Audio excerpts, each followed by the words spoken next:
Hello everyone, this is Sakshi Gupta and you are watching Sakshi decodes. And जैसा कि आप जानते हैं, हम क्लास 11th की पॉलिटी की book Indian constitution at work पढ़ रहे थे। हमने चैप्टर 1 के कुछ पार्ट्स पढ़े थे। अब हम उसके फर्दर पार्ट्स को कंटिन्यू करते हैं। So without wasting any time, let's just get started. So the topic is the authority of a constitution. See, हमने लास्ट टाइम कुछ फंक्शंस पढ़े थे जो कॉन्स्टिट्यूशन परफॉर्म करता है, और हम ये नहीं जाना था उन फंक्शंस के थ्रू कि क्यों कॉन्स्टिट्यूशन की रिक्वायरमेंट होती है, क्यों हमें कॉन्स्टिट्यूशन चाहिए, क्यों मोस्ट सोसाइटीज को कॉन्स्टिट्यूशन की रिक्वायरमेंट है। अब हम फर्दर 3 क्वेश्चंस को डिस्कस करेंगे कॉन्स्टिट्यूशन के बारे में, जो है पहला, what is a constitution, constitution क्या है, उसका मीनिंग क्या है। Secondly, how effective is a constitution. देखो, ये बहुत इंपॉर्टेंट है जानना कि कॉन्स्टिट्यूशन कितना इफेक्टिव है, कितना प्रभावशाली है, या ये कितना सक्सेसफुल है अपने डिजायर्ड रिजल्ट देने में। यानी कॉन्स्टिट्यूशन से जो हम रिजल्ट चाह रहे हैं वो दे भी पा रहा है या नहीं दे पा रहा है। And the third question is a constitution just, यानी कि is it fair, is it morally right, या what is the significance of a constitution. देखो, मोस्ट कंट्रीज में या मोस्ट नेशंस में कॉन्स्टिट्यूशन एक कॉम्पैक्ट डॉक्यूमेंट है जिसमें बहुत सारे आर्टिकल्स हैं स्टेट के बारे में, कंट्री के बारे में, नेशन के बारे में। ये कॉन्स्टिट्यूशन के जो आर्टिकल्स हैं ये बताते हैं कि स्टेट को कैसे कॉन्स्टिट्यूट करना चाहिए, गवर्नमेंट को कैसे एस्टैब्लिश करना चाहिए, क्या क्या नॉर्म्स या रूल्स होने चाहिए। ये जो आर्टिकल्स है ना, ये बताते हैं कि हमारे फंडामेंटल राइट्स क्या हैं, हमारे लीगल राइट्स क्या हैं, बीपीएसपी क्या है, सेंट्रल गवर्नमेंट और स्टेट गवर्नमेंट के बीच का रिलेशन कैसा होना चाहिए, और भी बहुत सारी चीजों के बारे में। यानी जब हम किसी देश के कॉन्स्टिट्यूशन के बारे में पूछते हैं तो हम आमतौर पे इस डॉक्यूमेंट का मेंशन कर रहे होते हैं। देखो, बहुत सी कंट्रीज में, जैसे United kingdom, UK for instance, वहां पे कॉन्स्टिट्यूशन ना एक सिंगल डॉक्यूमेंट नहीं है, रादर वो एक series of documents and decisions हैं जिन्हें कलेक्टिवली कॉन्स्टिट्यूशन कहा जाता है। देखो, क्या है ना, इंडिया का जो कॉन्स्टिट्यूशन है ना, वो ना वर्ल्ड का लॉन्गेस्ट रिटन कॉन्स्टिट्यूशन है। यानी कि इंडिया का कॉन्स्टिट्यूशन ना रिटन है, जिसमें हमें सारी की सारी इंफॉर्मेशन मिल जाती है। वहीं यूनाइटेड किंगडम में ऐसा नहीं है, वहां पे कोई एक सिंगल डॉक्यूमेंट नहीं है जिसमें हमें सारी इंफॉर्मेशन एक साथ मिल जाए। रेदर वहां पे सीरीज ऑफ डॉक्यूमेंट्स या डिसीजंस को मिलाकर एक कॉन्स्टिट्यूशन कहा जाता है। यानी कि जितने डिसीजंस वहां लिए गए, जितने लॉज वहां बनाए गए, उन सबके जो डॉक्यूमेंट्स हैं उन सबको कलेक्टिवली मिलाकर कॉन्स्टिट्यूशन कहा जाता है। So we can say that constitution is the document or the set of documents that we seeks to perform the functions that we mentioned above। यानी कि कॉन्स्टिट्यूशन जो वो एक डॉक्यूमेंट है या सेट ऑफ डॉक्यूमेंट्स हैं जो फंक्शंस को परफॉर्म करते हैं जो हमने मेंशन किए थे। यानी कि गवर्नमेंट पे लिमिट लगाना, गवर्नमेंट का लोगों के एस्पिरेशन के लिए, वेलफेयर के लिए मेजर्स लेना, कुछ सेट ऑफ रूल्स लोगों को देना जिससे कि वो कोऑर्डिनेशन बनाए रखे। ये सारे के सारे फंक्शंस जो हैं ये कॉन्स्टिट्यूशन परफॉर्म करता है, जो कि एक सेट ऑफ डॉक्यूमेंट है या फिर एक डॉक्यूमेंट कह सकते हो आप। ठीक है, पर बहुत से कॉन्स्टिट्यूशन वर्ल्ड में ऐसे हैं जो सिर्फ और सिर्फ पेपर पे एग्जिस्ट करते हैं, जो सिर्फ वर्ड्स में लिख गए हैं, पर ना तो वो फॉलो होते हैं, ना वो लागू होते हैं, ना वो इंप्लीमेंट होते हैं। ठीक है, सो क्रूशियल क्वेश्चन ये उठता है कि कितना एक कॉन्स्टिट्यूशन इफेक्टिव है, यानी कि वो असल में लागू हो भी रहा है या नहीं, वो उतना प्रभावशाली है भी नहीं, या कॉन्स्टिट्यूशन सक्सेसफुल है भी या नहीं है।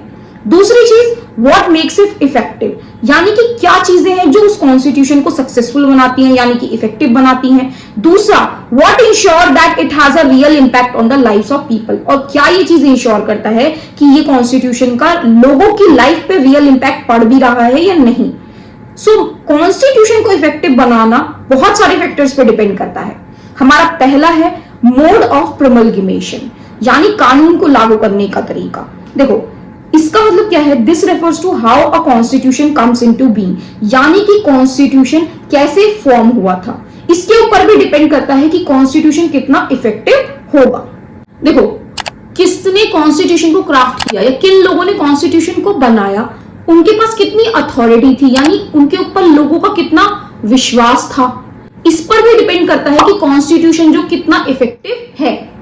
बिकॉज बहुत सी कंट्रीज ऐसी हैं जिनका कॉन्स्टिट्यूशन जो था वो डिफंक्ट रहा, यानी कि उसकी कोई वैल्यू नहीं रही, वो नो लॉन्गर एग्जिस्टिंग वाला कॉन्स्टिट्यूशन, बिकॉज वो बनाया गया था मिलिट्री लीडर्स के द्वारा या उन लोगों के द्वारा जो पॉपुलर नहीं थे, जिनके पास ये कैपेबिलिटी नहीं थी कि वो लोगों को एक साथ लेकर चल सके, और इसीलिए वो कॉन्स्टिट्यूशन जो थे वो डिफंक्ट रह गए या फिर वो कभी लागू ही नहीं हो पाए तरीके से।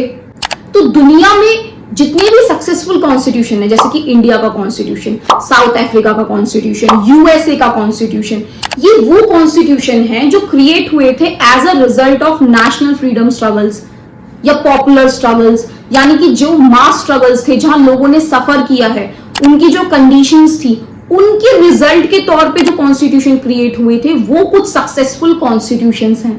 ऑल्दो इंडिया का जो कॉन्स्टिट्यूशन है वो भी फॉर्मली क्रिएट किया गया था कॉन्स्टिट्यूएंट असेंबली के द्वारा 19 दिसंबर 1946 से लेकर नवंबर 1949 तक, यानी कि 2 साल 11 महीने और 17 दिन में क्रिएट हुआ था इंडिया का कॉन्स्टिट्यूशन, जो कि बनाया गया है एक नेशनल मूवमेंट की लॉन्ग हिस्ट्री को देखते हुए।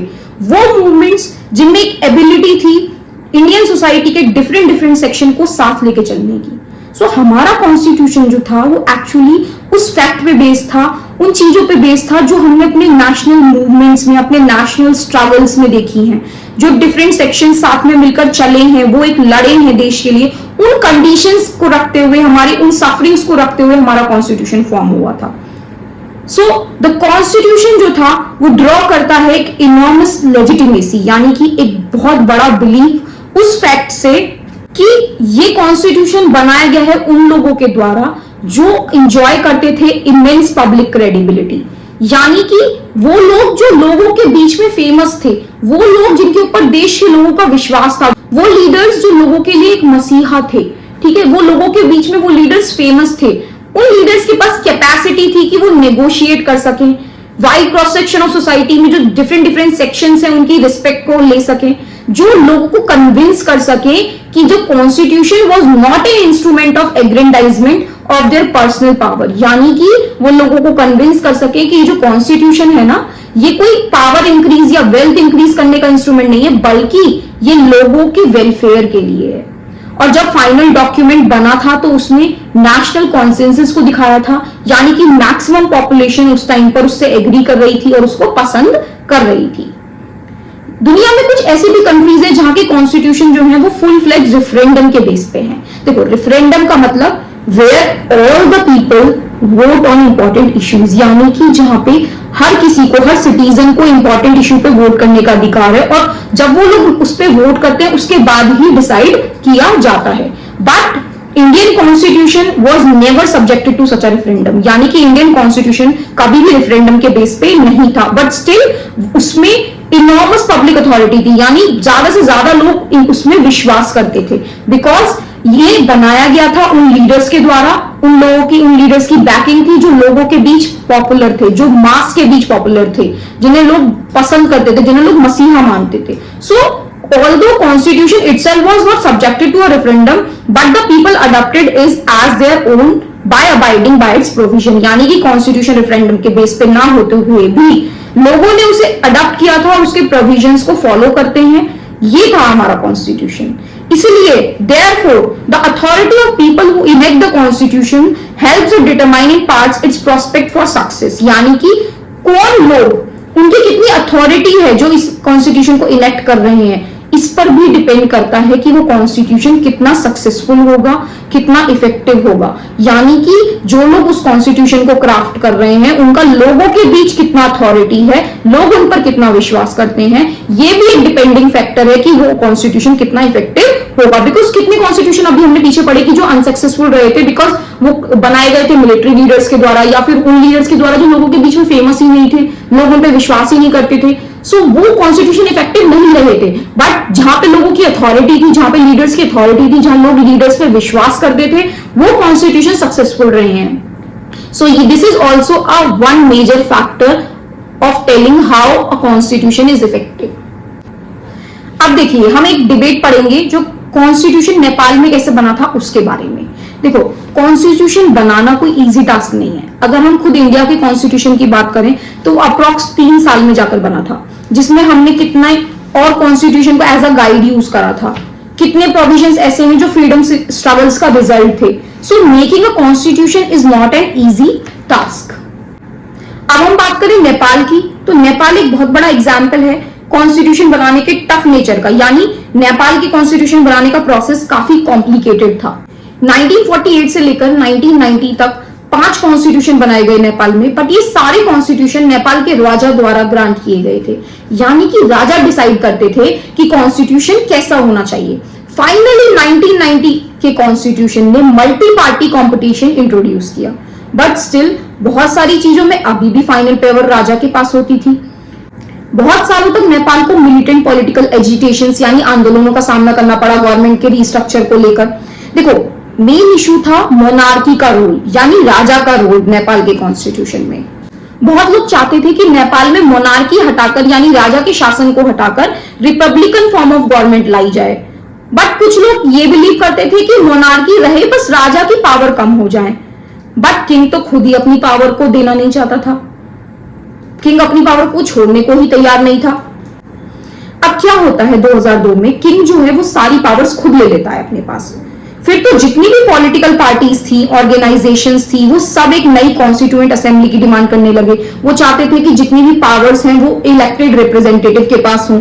तो इस इलेक्टेड कॉन्स्टिट्यूएंट असेंबली के स्ट्रगल की लीडर थी communist party of Nepal, Maoist. और फाइनली इन आंदोलनों के प्रेशर में आकर राजा को गवर्नमेंट इंस्टॉल करनी पड़ी जो सभी पार्टीज को एक्सेप्टेबल हो, और इस गवर्नमेंट ने राजा से लगभग सारी पावर्स छीन ली। सो 2008 में मोनार्की को कंप्लीटली एबॉलिश करके नेपाल को एक डेमोक्रेटिक रिपब्लिक बनाया गया, एंड फाइनली 2015 में नेपाल ने अडॉप्ट किया एक नया कॉन्स्टिट्यूशन। तो इस स्टोरी में हम ये समझ रहे हैं कि नेपाल जैसे छोटे से देश में कॉन्स्टिट्यूशन लाने के लिए जो लोगों को एक्सेप्टेबल हो, कितना स्ट्रगल लगा, कितना समय लगा। 1990 से स्ट्रगल स्टार्ट होकर फाइनली 2015 में जाकर अडॉप्ट किया गया कॉन्स्टिट्यूशन जो लोगों को एक्सेप्टेबल था। नाउ अब वापस आते हैं, हम पढ़ रहे थे कि किसी भी कॉन्स्टिट्यूशन को इफेक्टिव करने के लिए किन किन फैक्टर्स पर डिपेंड करना होता है। तो सेकंड फैक्टर है the substantive provisions of a constitution, यानी कि the core, the important provisions of the constitution. देखो, it is the hallmark of a successful constitution that it gives everyone in the society some reasons to go along with its provision. देखो, एक successful constitution की पहचान क्या होती है कि वो हर इंडिविजुअल को सोसाइटी में कुछ ना कुछ कारण दे कि वो उसके प्रोविजंस को माने, उन प्रोविजंस के साथ चले, यानी कि एक सक्सेसफुल कॉन्स्टिट्यूशन सोसाइटी के हर इंडिविजुअल के द्वारा एक्सेप्ट किया जाए। देखो, फॉर इंस्टेंस हम एक एग्जांपल लेते हैं, हम एक ऐसे कॉन्स्टिट्यूशन की बात करते हैं जिसमें मेजॉरिटी को ये अलाउड हो या उनके पास ये एडवांटेज हो कि वो माइनॉरिटीज को सप्रेस कर सके, उन्हें दबा सके।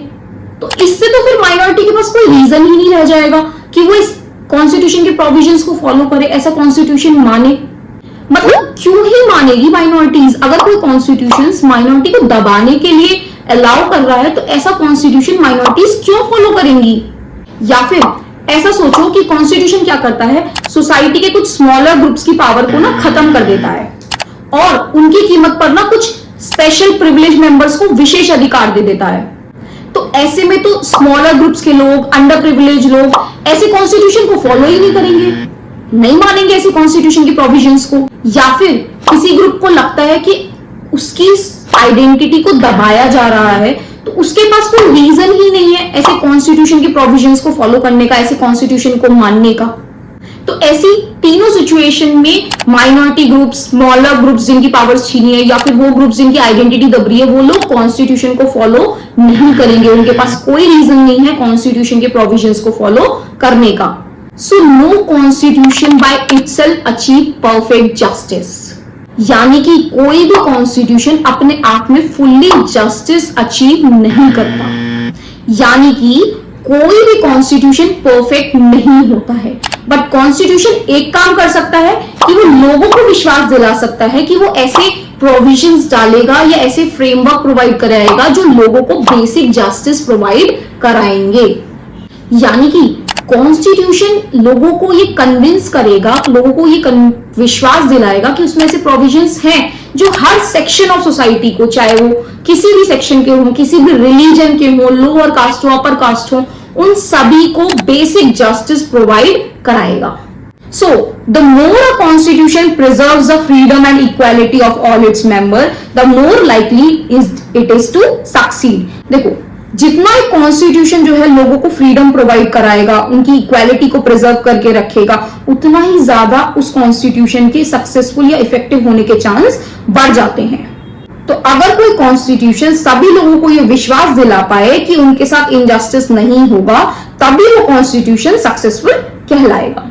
नाउ अब बात करते हैं तीसरे फैक्टर की, बैलेंस इंस्टीट्यूशनल डिजाइन।